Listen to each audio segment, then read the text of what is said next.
Buenos días para todos, ¿cómo están? ¿Cómo los trató ese fin de semana? Muy ¿Descansaron? buenos días, profe. ¿Cómo le ha ido? Bien, gracias. Buenos días. Buenos días. Les acabo de dejar en el chat el link de asistencia. Vamos a esperar 2 minuticos más y ya comenzamos.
Bueno, voy a llamar a asistencia, entonces ahí pendientes.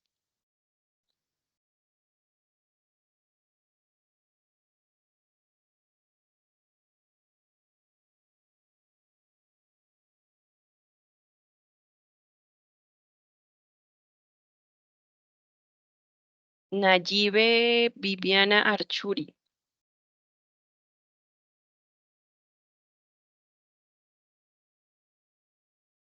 Hola, ¿me escuchan?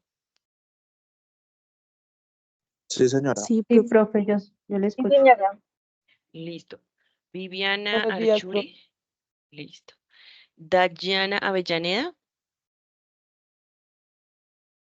Eric Leandro Bedoya. Noelia Casas. Harold Cruz. Presente, profe. Harold. Juliet Dimas.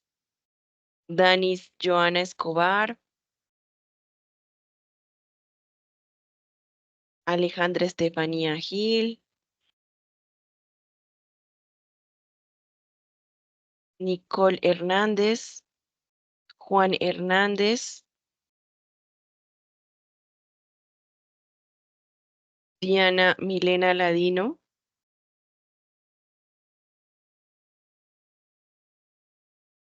Diana Maritza Leal.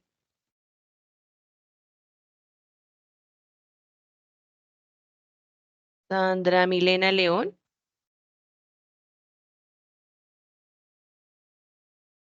Brenda Natalia Lesmes. Estefanía Martínez. Presente. Listo. Lisbeth Mogollón. Presente, profe. Listo, Lisbeth. Karen Liliana Moreno. Erika Beatriz Reyes. Liana Karen Moreno. Listo, Karen. Liana Romero.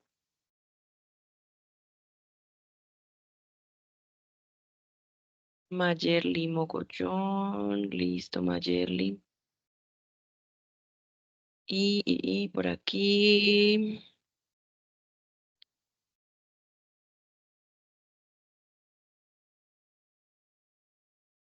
Sandra León.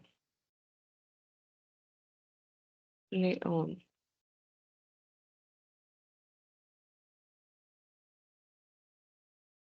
Miguel Ángel Sáenz. Presente, profe. Ya, Miguel. Mabel Vanessa Sánchez. Presente, profe. Profe, Hola. mire que ya me estaba llamando alguien que yo estaba asistiendo. Dime. Los de Consucido me llamaron si yo estaba asistiendo a la clase. O sea, llamada o como un mensaje de voz. No, llamada. Pues igual yo estoy aquí pasando todas las asistencias, aquí las tienes todas, no te preocupes. Vale, Y has gracias. llenado los formularios, ¿sí? Sí, señora, todos los he llenado. Sí. Sí, es que ellos hacen Vale. como un acompañamiento, como para que ustedes no se sientan solos, pero no te preocupes, igual acá están todas tus asistencias, ¿listo? Vale, listo. Muchas gracias, profe. Qué pena. Tranquila. Natalia del Pilar Susa.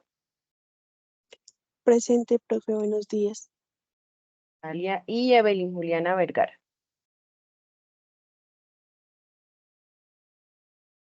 Listo, bueno, anuncios parroquiales. Ya casi terminamos, ¿cierto? Entonces, les paso a recordar, mañana tenemos cuestionario de lo que veamos hoy y lo que veamos mañana.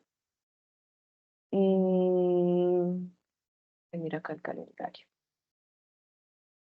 Mañana, el primero, entonces estamos descansando. El 2 es la sesión 9. Entonces, para la sesión 9 se va a hacer un quiz de lo que se vea en esa sesión y ya el viernes terminamos. El viernes tienen que tener ya su proyecto listo. ¿Recuerdan qué es el proyecto? O les hago un recorderis así rápido. Sí, profe, hágame el favor. Listo. En la carpeta del Drive van a encontrar este documento en la clase número 1. Se llama proyecto final. Entonces, el proyecto es hacer una infografía, que es una pieza gráfica, así como una cartelera virtual, mejor dicho. O pueden hacer un folleto, o pueden hacer una diapositiva, ¿sí? En donde quede unos aspectos que tratamos a lo largo del curso. Entonces, plasmar la legislación colombiana, por ejemplo, nombrar. La ley Natalia Ponce se creó en el 2014 y sirve para proteger a las víctimas, no sé qué. tiene que estar también en esa infografía las definiciones. ¿Qué es una víctima? ¿Cuáles pueden ser los agentes químicos que pueden causar daños? Sí, definiciones básicas. Y los derechos. Entonces poner, las víctimas tienen derecho a la justicia, a la protección y pueden acceder a esos derechos de tal forma, con tal ministerio. Y en la última parte son los primeros auxilios. Entonces, que lavar con abundante agua, que llevar a un centro de salud, que poner una gasa estéril. Y también algo de los primeros auxilios psicológicos, que es lo que vamos a ver, creo que en la clase de el jueves. Eso es lo que tiene que tener el proyecto final y lo deben tener ahí en su carpetica. Recuerden marcar el trabajo con su nombre y apellido completos y el número de documento. Y tratar de ser muy creativos. ¿Sí? Pero tengo una duda. Ujú. Es que su merced en varias ocasiones ha dicho que la ley Natalia Ponce es ejecutada en el 2014 y en las documentaciones o en el conocimiento también que yo tengo, Sí. pues me disculpará si de pronto estoy en falla. ¿El Mira, ataque no fue en el 2014 y la ley en el 2016? déjame revisar o la estoy confundiendo con la otra, con la anterior que hubo, pero voy a revisarla. Entonces me dices que fue la ley es en el 2016, ¿sí? Hola. Bueno, voy a revisar. Hola. Sí, sí, señora. Es que antes de tomar el curso yo había leído, pues siempre había estado muy atenta de eso. Sí. Y creo que el ataque fue en el 2014 y Ah, la ok. ley, la ley queda, la ley Quedó que en la el ley tiene el 2016. 2016. Vale, voy a Perdón. revisarlo. Cualquier cosa, corrijo. Gracias, dice. Vale, vale. Listo. Entonces, hoy vamos a ver todo lo relacionado con la atención prehospitalaria. Ya habíamos visto la atención en la comunidad.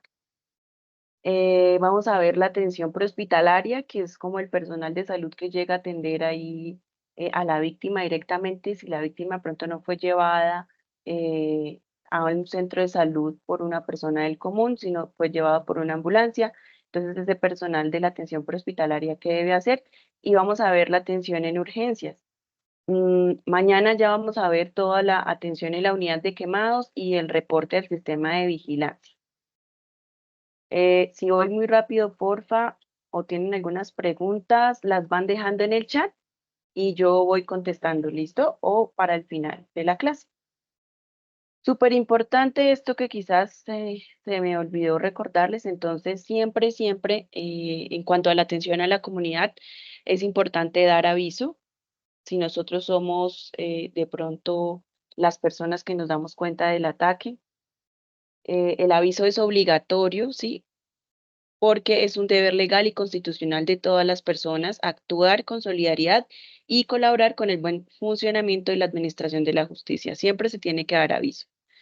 ¿Que a dónde damos aviso? Entonces a la fiscalía o a la unidad de reacción inmediata, a las salas de atención al usuario, a la policía judicial, SIJIN, DIJÍN, CTI o policía de vigilancia.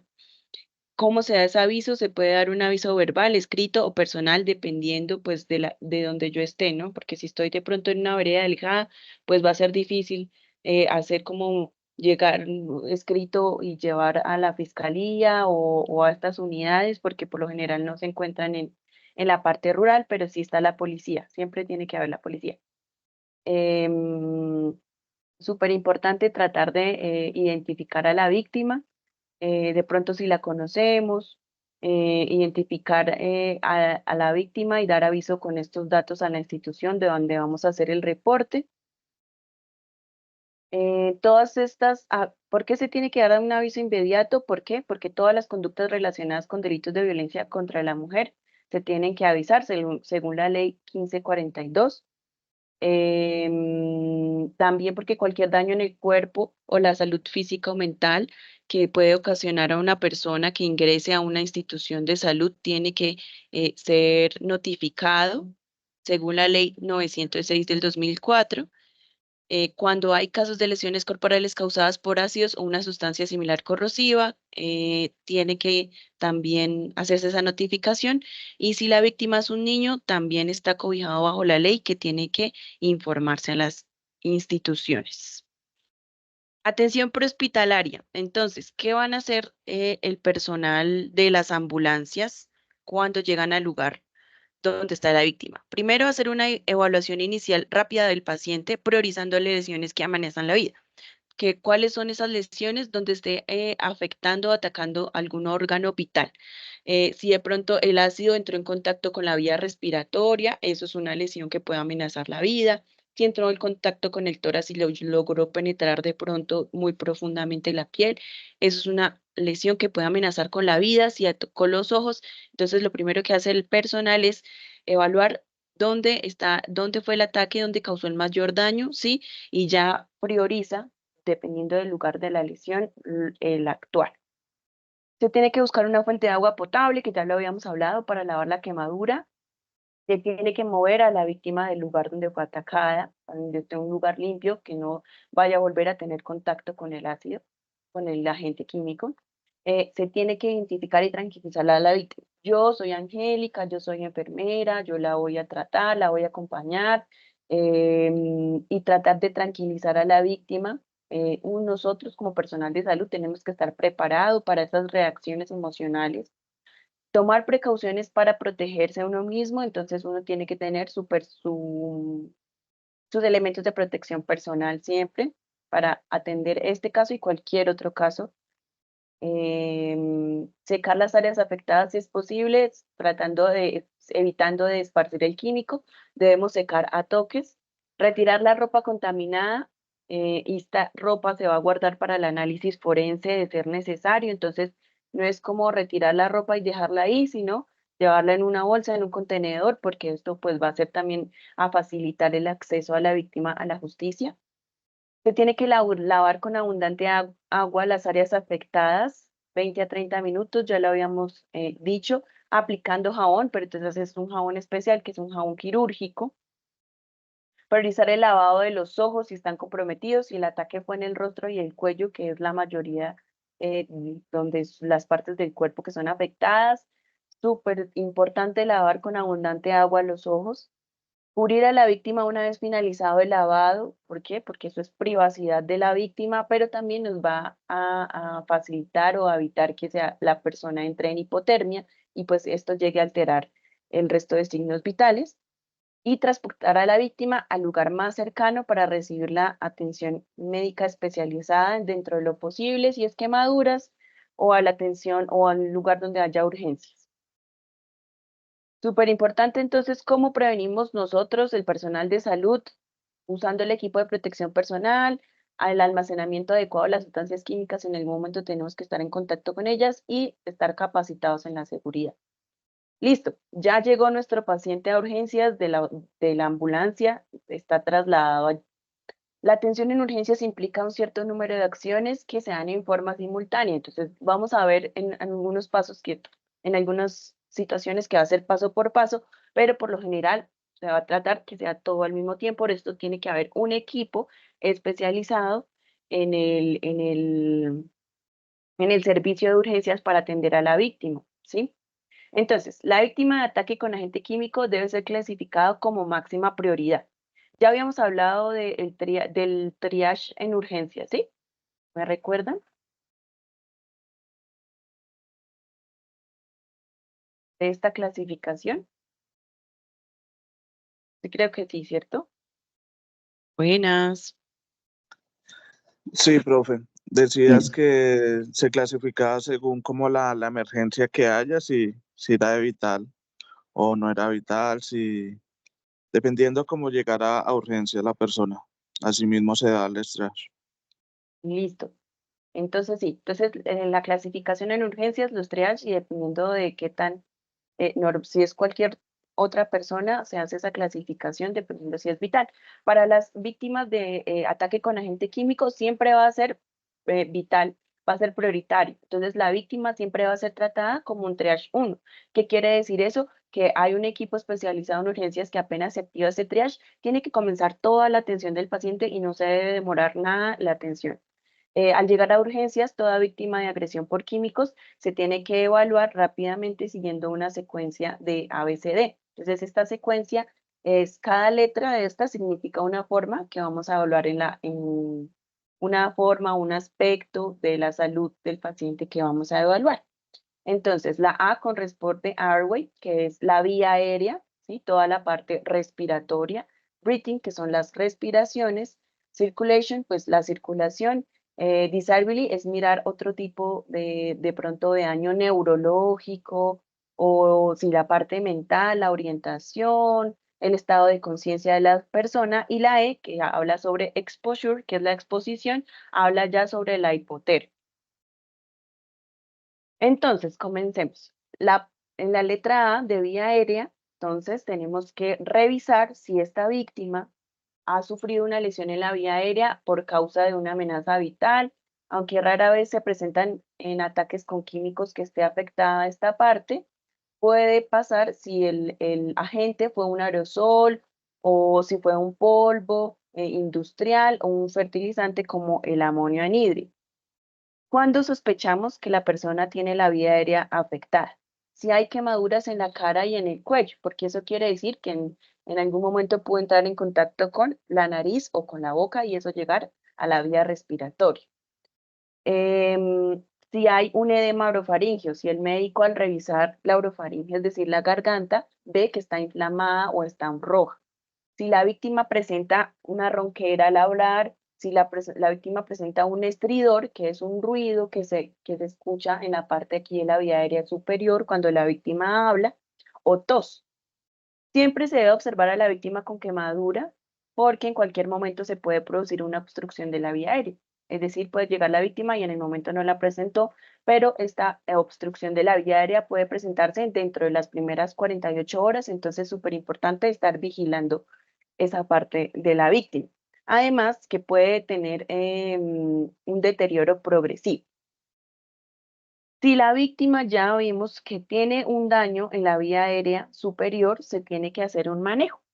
Entonces, el manejo consiste en inmovilizar la columna cervical de la persona. La columna cervical es la parte que tenemos acá del cuello, ¿sí? Esta es la parte de la columna cervical.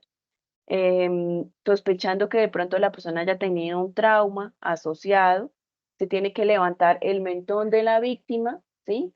Esto con el fin de tratar de despejar esta vía y que la persona empiece a recibir el oxígeno mejor y proporcionar oxígeno a un buen flujo. Entonces, existen varios dispositivos. Entonces, los que ustedes ven que es la cánula nasal o existe también las máscaras, ¿sí? Se tiene que administrar oxígeno a alto flujo al menos por unos 45 minutos con el fin de que esta persona sature hasta el 100%. Entonces, la saturación de oxígeno es el porcentaje de oxígeno que le tiene que entrar al cuerpo. Ese depende pues de la altura en la que estemos ubicados. Entonces, para esta altura más o menos tiene que estar por encima de un 90%. Si la persona vemos que sufrió un daño a la vía aérea, hay que administrar oxígeno por cualquiera de esos dispositivos que les conté hasta lograr un 100% de oxígeno. Y hay unos casos, hay unos criterios de intubación. La intubación consiste en, como vemos acá en la imagen, la administración o bueno, el poner un dispositivo, ¿sí? Que llegue a la vía aérea para empezar a administrarle oxígeno a la persona. Esto se hace dependiendo del estado de conciencia de la persona y si vemos que hay un daño en la vía aérea superior, pues la víctima va a requerir oxígeno, si no, pues va a entrar en un paro cardiorrespiratorio, ¿sí? Si es necesario, eso es un criterio, se hace a criterios del médico. Si la vía aérea se sospecha que está muy dañada o que la persona puede entrar a este colapso respiratorio, se tiene que hacer esta intubación. ¿Cuáles son estos criterios? Que el paciente se encuentre inconsciente, que no reaccione, que no responda al llamado, que no tenga una respuesta física. Si hay una sospecha de inhalación, si hay una insuficiencia respiratoria, como les conté, y si hay unas quemaduras muy extensas que lleguen a afectar la cara y el cuello, o si hay un trauma. Entonces la persona se golpeó ¿sí? Y perdió la conciencia, si de pronto se lastimó el cuello con el golpe, o si además pues, de la agresión con la sustancia química, pues la golpearon, y esos golpes trajeron un trauma muy fuerte, hay que hacer esta intubación. Por lo general no es necesaria, pero puede suceder. La B de la secuencia habla sobre la ventilación, entonces se comprueba la frecuencia y la calidad de la respiración. Entonces existen una frecuencia en unos rangos dependiendo de la edad del paciente. En adultos, más o menos la frecuencia respiratoria tiene que estar entre 14 a 17 respiraciones por minuto, y la calidad evalúa qué tanto se expande el tórax, ¿sí? Si uno ve que la persona tiene alguna dificultad, cuando las personas tienen dificultad para respiración, hay unos signos claves. Uno de ellos es la cianosis, entonces ver que se pone morado cerca a la boca, a la nariz, ¿sí? Hay otro signo que es el uso de musculatura accesoria. Entonces son músculos que yo no tengo que usar para la respiración, pero cuando tengo alguna complicación, entonces lo que hace el cuerpo es usar esos músculos para que el aire entre y salga de una forma adecuada. Entonces esos músculos se van a ver marcados aquí debajo de la clavícula cuando la persona tiene dificultad. Empieza a usar esos músculos y se marcan. Y también en las costillas. Entonces, cuando uno ve que se están marcando mucho los músculos en las costillas, quiere decir que la persona tiene una dificultad para respirar. De eso habla la ventilación. Las quemaduras profundas, cuando hay quemaduras muy profundas y circulares en el tórax, ¿sí? Cuando la piel de acá está afectada, puede restringir la ventilación. ¿Por qué? Porque estos músculos yo los uso normalmente para respirar. Si están quemados, si están dañados, pueden ponerse duros o cambiar su composición, y esto va a restringir que la persona ventile normalmente. En dado caso de que las quemaduras ya hayan de pronto afectado la piel, que ya se haya puesto necrótica, porque ya vimos que con algunas sustancias apenas entran en contacto con la piel se daña, se pone necrótica, es decir, las células mueren, y es cuando empezamos a ver que se torna un color negro, grueso, ¿sí? Cuando estas quemaduras suceden acá en el tórax, se pone necrótico, lo que tiene que hacer el médico es hacer una incisión lateral, entonces con un bisturí, hacer cortes sobre esa escara, eso se llama escarotomía, para permitir la movilidad de los músculos y así descomprimir y mejorar la ventilación. ¿Qué otra cosa se evalúa? La circulación. Entonces, esta circulación se evalúa con el color de la piel. Entonces, igual, si vemos que está morado, quiere decir que hay una afectación en la circulación.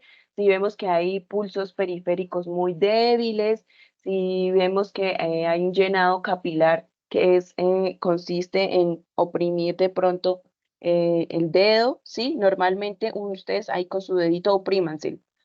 Cuando uno lo oprime, cambia de color como a blanquito a más clarito. Entonces, si yo oprimo ese dedo y el dedo se tarda en más de 2 segundos en ponerse otra vez rosadito, rojito, quiere decir que tiene un problema de circulación. Entonces, hay que evaluar eso también. Se tiene que hacer una hidratación inmediata en pacientes con quemaduras extensas. ¿Para qué? La hidratación consiste en poner un acceso venoso y empezar a administrar líquidos. Cuando yo administro líquidos, yo aumento el volumen de líquidos en el cuerpo, y al aumentar el volumen, eso aumenta la circulación, ¿sí? ¿Para qué quiero aumentar yo la circulación? Porque el cerebro se alimenta, pues, de nutrientes y de oxígeno. Por la sangre, por los líquidos, yo estoy asegurando de que a mi cerebro le llegue el oxígeno correcto, ¿sí? ¿Para qué será importante que mi cerebro tenga el oxígeno correcto? Porque es el que manda todas las señales al resto del cuerpo. Entonces se tiene que poner líquidos a los pacientes que tengan quemaduras muy extensas. Entonces sería acceso intravenoso. Por lo general se canalizan 2 vías periféricas gruesas. Las más gruesas que tenemos son acá en los brazos, ¿sí? En los pliegues aquí, son las venitas más gruesas que tenemos. Idealmente, claro, que no esté en una zona quemada, entonces pues ahí entra a jugar también en qué parte del cuerpo fue afectada la persona. Y se calcula la extensión de la quemadura. ¿Para qué? Calculando yo esa extensión de la quemadura, puedo asegurar o controlar cuántos líquidos yo le tengo que poner a la persona, porque si es un niño, pues yo no le voy a poner 3 litros, 4 litros, ¿sí? como si se los voy a poner a un adulto. ¿Cómo se calcula la extensión de la quemadura? Entonces hay varias formas. Una de estas es calcular con la palma de la mano. Entonces nosotros miramos la palma de la mano de la víctima y esto nos va a decir el 1%. Entonces para mí 1% de mi superficie del cuerpo sería, si está quemado, así como más o menos el tamaño de la palma de mi mano. ¿Cómo calculo el volumen según la fórmula? Entonces saquen papel y lápiz, calculadora, lo que tengan por ahí. Para calcular los líquidos que yo le voy a administrar a la persona, tengo que primero, como les conté, calcular la superficie corporal quemada. Y voy a hacer una serie de operaciones. Entonces, supongamos que yo fui la persona que sufrió la quemadura. Entonces, ahí hagan sus cálculos. Vamos, yo peso 69 kilos, pongamos. Entonces, yo voy a multiplicar 4 centímetros cúbicos. 4 centímetros cúbicos por kilogramos, es decir, por 69, ¿cierto? Y de superficie corporal quemada tengo un 10%. ¿Cuánto les da?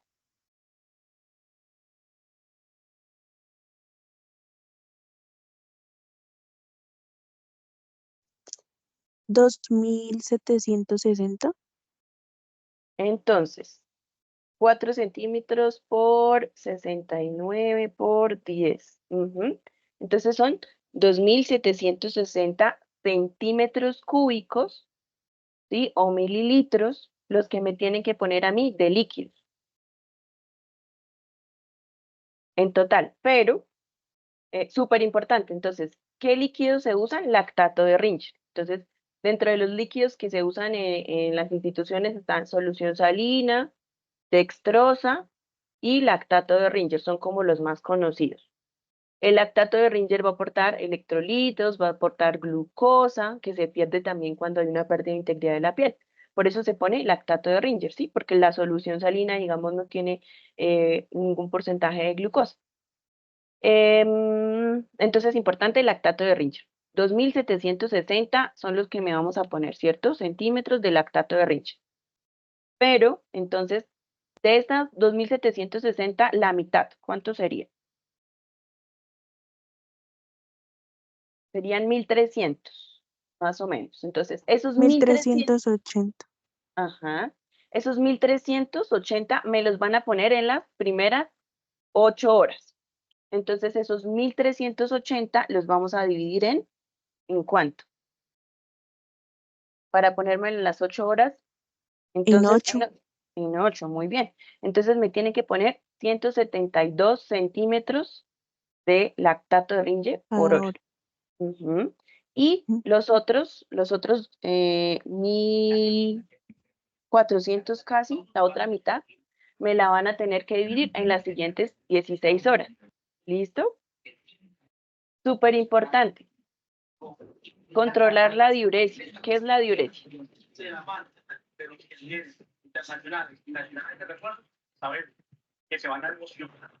¿Quién me cuenta qué es la diuresis?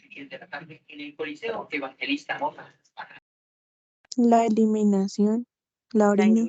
Ajá, muy bien, Natalia. Por acá, Sandra, la orina. Listo, entonces, ¿por qué me tendrán que estar vigilando de la presentación? ¿Cuánto orino? Porque es importante. Por la pérdida de líquido. Muy bien, por la pérdida de líquidos. Siempre súper importante tratar de que esa diuresis o que cuanto yo esté orinando sea 0.5 a 1 centímetro por kilogramo por hora. ¿Listo? Entonces, líquidos, controlar la diuresis y dependiendo de esa diuresis que yo tenga, van a tener que mirar o me aumentan los líquidos o me disminuyen los líquidos. Esa es la parte de circulación, que era la letra C. Ahora la D, que hablamos sobre el déficit neurológico, podemos decir que en estas víctimas muy rara vez hay un compromiso neurológico, excepto en los casos que ya hablábamos, que puede haber trauma, que de pronto penetró tan profundamente la sustancia que llegó a la parte circulatoria y ya se presenta una intoxicación. Sin embargo, siempre se tiene que evaluar el estado de conciencia. Exposición y control de la hipotermia, que es la letra número E. Si la víctima ingresa a urgencias con la ropa impregnada de químicos, se debe retirar de inmediato para interrumpir el contacto, revisar muy bien todas las áreas comprometidas y realizar de inmediato la irrigación. Si las prendas están profundamente adheridas al tejido quemado, se debe intentar retirarlas de forma muy suave, pero si no se desprenden fácilmente, se debe recordar lo que ya se ha desprendido, ¿sí? Dejar el pedazo que está adherido, realizar la irrigación y el lavado. La adherencia de la prenda a esta zona señala que esta zona está muy comprometida por el químico. Se debe aplicar jabón, dejarlo de 20 a 30 minutos y lavar esto con el fin de evitar que sea una infección. Pero recuerden que el jabón que se usa es jabón quirúrgico. Repetir cada hora hasta que la víctima refiera alivio o al menos que se haya lavado durante 2 horas. El fragmento de la prenda que no se caiga con este lavado que hicimos, se tiene que llevar al paciente a un lavado quirúrgico y debridamiento, ya para que en salas de cirugía el cirujano pues haga el retiro de la prenda mediante anestesia, mediante todo el instrumental estéril, porque quiere decir que está muy comprometida esta área. El examen de esta quemadura se tiene que incluir siempre el cuero cabelludo, porque siempre si se lanza a la cara o al cuello, ya vimos que hay una forma en la que la aspersión puede ser por gotas y puede lesionar el cuero cabelludo. Entonces, súper importante revisar cefalocaudalmente y en el cuero cabelludo, que aparentemente nosotros no vemos nada, pero también puede estar afectado. Al quitar las prendas queda expuesta el área de la quemadura química, pero también zonas adyacentes, con riesgo de provocar hipotermia. Entonces, también esto va a suceder cuando hagamos la irrigación, como les contaba, por eso es indispensable controlar la temperatura, es decir, control de signos vitales y del medio ambiente, también de la persona, que si está en la sala de reanimación, tratar de que no haya corrientes de aire, que esté todo cerrado, en el lugar no le estemos haciendo el lavado a la persona, y tratar de que los líquidos con los que yo le estoy lavando a la persona estén en una temperatura ambiente o tibia.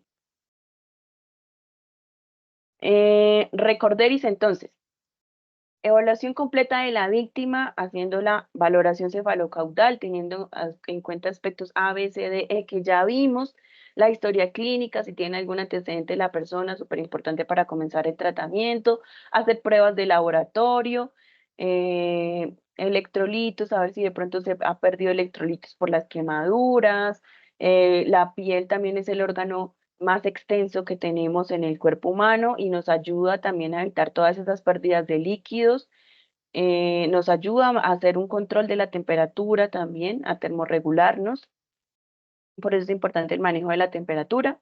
El tratamiento va a ser dependiendo del tipo de agente químico y de la quemadura, la gravedad. Puede incluir antibióticos si hay una exposición de la piel, antisépticos, analgésicos claramente, dependiendo de qué tipo de quemadura y si hay de pronto piel adherida o algún elemento metálico, joyas, la persona va a requerir una cirugía. El seguimiento, que es una monitorización y la evolución de la víctima, y la rehabilitación. Importante para el personal de salud que tiene que usar siempre, entonces bioseguridad. Bata, gorro, tapabocas, gafas protectoras y guantes de nitril para ser atendida a la persona. Para hacer el baño, ¿qué vamos a necesitar? Un platón de acero inoxidable, una rillonera, una sábana, campos y bata, apósitos, gasas y compresas. Tratar de que todo esto sea estéril, porque como va a haber una exposición de la piel, hay mucho riesgo de infección. En cuanto al manejo analgésico, súper importante acá. Existen varios analgésicos, ¿cierto? Entonces tenemos los AINES, que son acetaminofén, ibuprofeno, dipirona no es un AINES, pero se utiliza como si fuera un AINES, que sirve como para lo mismo. Diclofenaco, esos son los AINES. Por otro lado tenemos los opioides, ¿cierto? Entonces, opioides como morfina, tramadol, meperidina, hidromorfona, oxicodona. A los pacientes quemados siempre se les tiene que administrar opioides. ¿Por qué? Porque además de ayudar a manejar el dolor, los opioides ayudan a manejar la ansiedad por la cual pueda estar pasando la víctima. Estos se van a manejar dependiendo pues de también el contexto del paciente, según criterio médico, pero se deben usar opioides como primera medida de analgesia.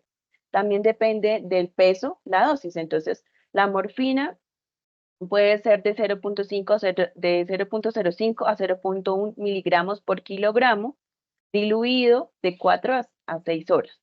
La meperidina, 1 miligramo por kilogramo, también tiene que ser diluido, no se puede pasar directo, cada 6 horas. Y el tramadol, 1 miligramo por kilogramo, cada 6 horas.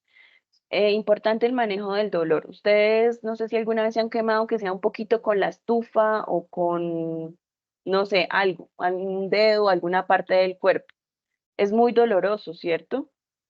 Las personas con quemaduras sienten ese mismo dolor, excepto que sea el grado 3, que es donde ya hay una pérdida de los nervios y pues ya no sienten dolor, pero el dolor es insoportable. Entonces, antes de hacer cualquier cosa, ¿sí? Antes de ir de pronto a retirar la ropa que esté muy adherida, siempre hay que asegurar, por eso nos hablaban de asegurar 2 vías venosas, una para la administración de los líquidos y la otra puede ser para cualquier otro manejo, incluso la administración de esta medicación opioide.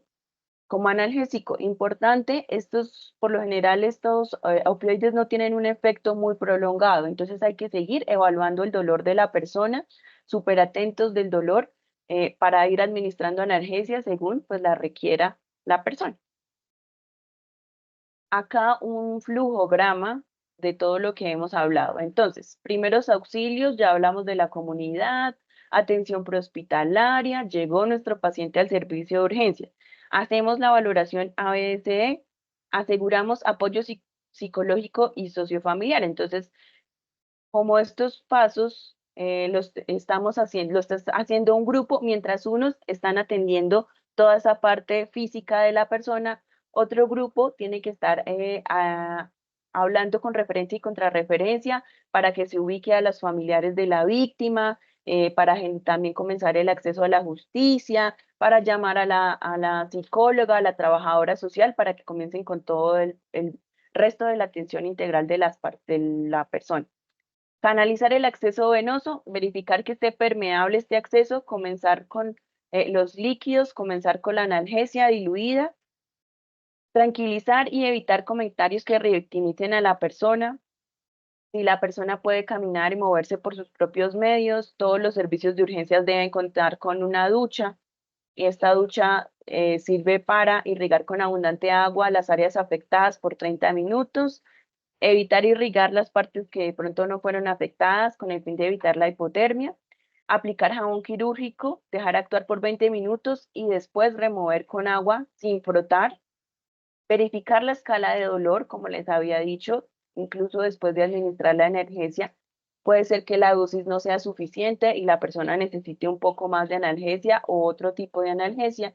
Existe la analgesia multimodal, que consiste en administrar 2 tipos de analgésicos diferentes.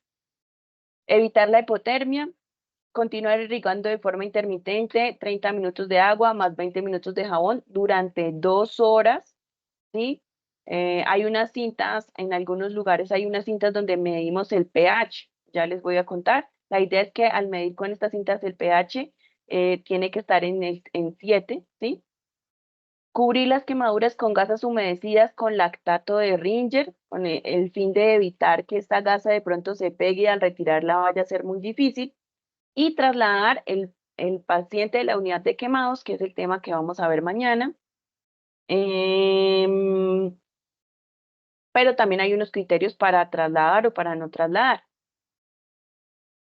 Listo. Como uno de los órganos que más se ven afectados dentro de estas quemaduras son los ojos, hay un manejo especial. Estas quemaduras en los ojos pueden ser de un 30 a un 50%. Como es un órgano de los sentidos, un órgano que podríamos decir vital para la persona, se tiene que hacer un manejo en el lugar de la agresión, si fuera posible, y continuarse en urgencias. ¿Cómo se continúa en urgencias?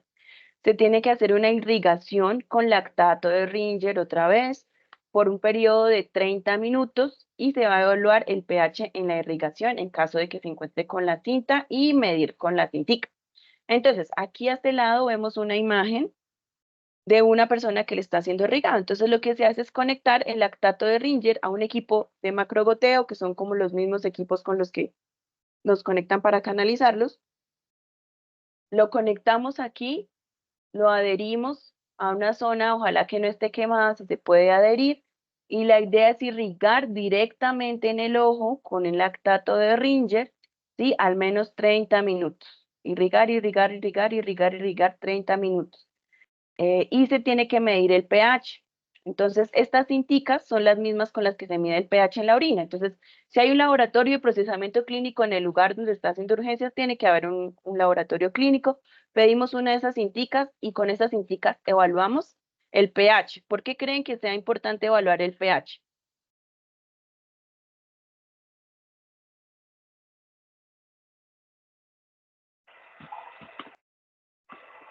Porque con esto sabemos qué tipo de quemadura tiene la persona. Puede ser, pero más bien para saber que ya pasó el peligro, ¿sí? Que ya establecimos el pH normal, que la persona ya no necesita que lo irriguemos más, ¿sí? La idea es que ese pH llegue a 7. El pH de 7 es un pH neutro, que es el que debe tener el ojo, la mucosa del ojo. Esta es otra forma de evaluar el porcentaje de las quemaduras. Esto es importante porque estos datos tienen que quedar en la historia clínica y también con este porcentaje, pues tomamos medidas, el médico toma medidas, sabe si ya es una lesión vital, si tiene que ser definitivamente trasladado a una unidad de quemados, si tiene el paciente de pronto requerimiento de UCI, todos los cuidados especiales va a depender de la cantidad de superficie corporal quemada que se evalúa en el paciente. Esta es una de las reglas más comunes. Entonces ya teníamos la primera, que era el 1% de la palma de la mano de la persona. Y existe esta regla de los 9. Esta regla de los 9 evalúa el porcentaje dependiendo de la zona. Entonces, si es una pierna la afectada, va a ser un 9%. Las extremidades superiores, cada una 4.5%. El tórax y el abdomen, 9%. El área genital, un 1%. Y la cabeza, 4.5%. Entonces, esto nos da un 100%, entonces, pero por cada cara del cuerpo. Entonces, 45% acá, parte frontal, 45% acá, digo, 4.5% acá y 4.5% acá.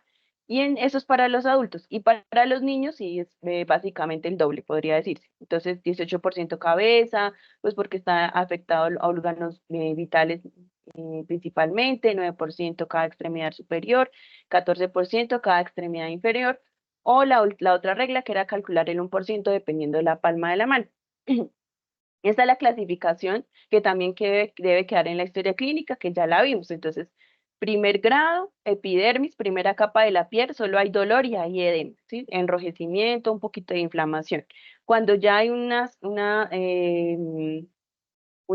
grado número 2, ya hay una pérdida de la piel porque ya empiezan a surgir las ampollas, hay eritema y edema.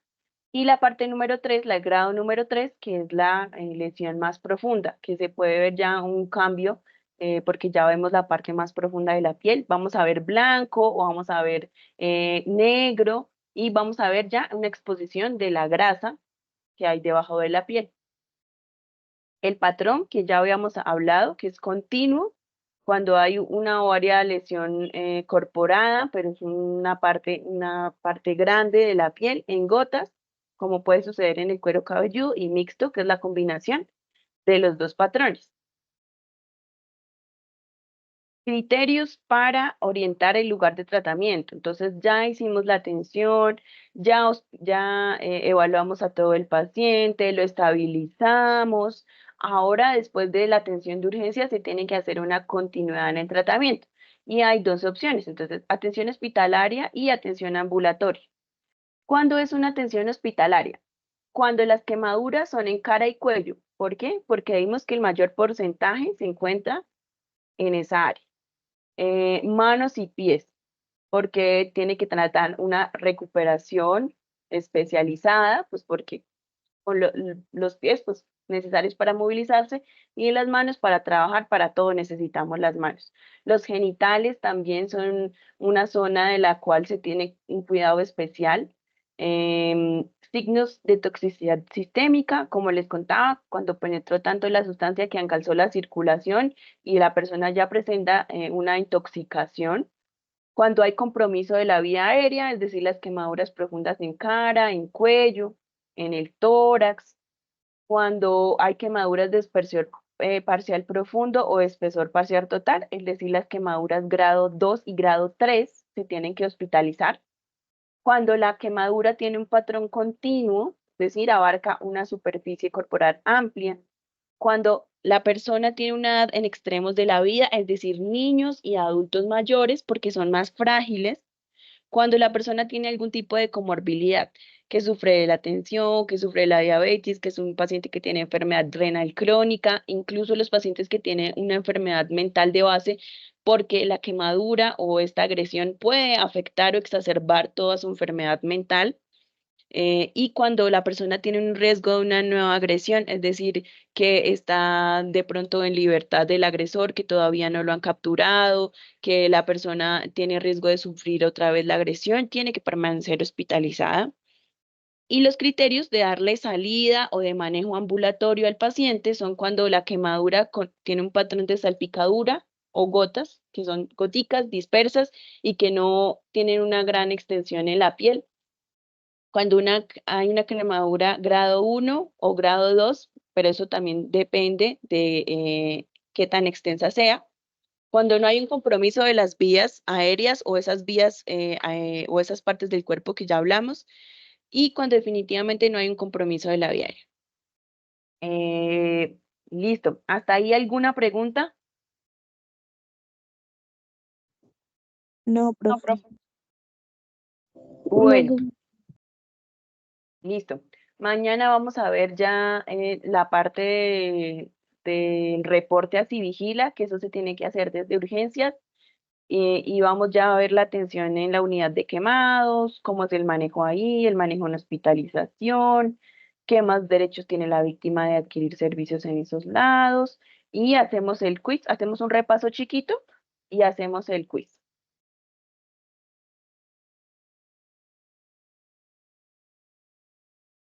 Listo.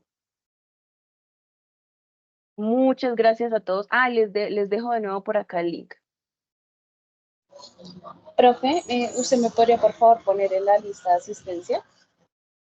Giselle, listo, Giselle, ya te registró la asistencia. Gracias. Buenos días, profe. A mí también, que no alcancé a decirte. Giselle, ¿quién más? Diana Leal. Yo. Y Juliana Vergara. Vergara, Juliana, Giselle y Avellaneda. ¿A quién más? Y Juan Hernández. A Juan. Diana Leal, ¿ya, profe? Sí, señora. Gracias. Listo, nos vemos mañana a la misma hora por el mismo canal. Gracias por asistir. Por acá Sandra está escribiendo Gracias, algo. profe. Chao. Gracias, profe. Hasta Buen día. luego. Bueno. Chao, profe. Hasta luego, buen día para todos.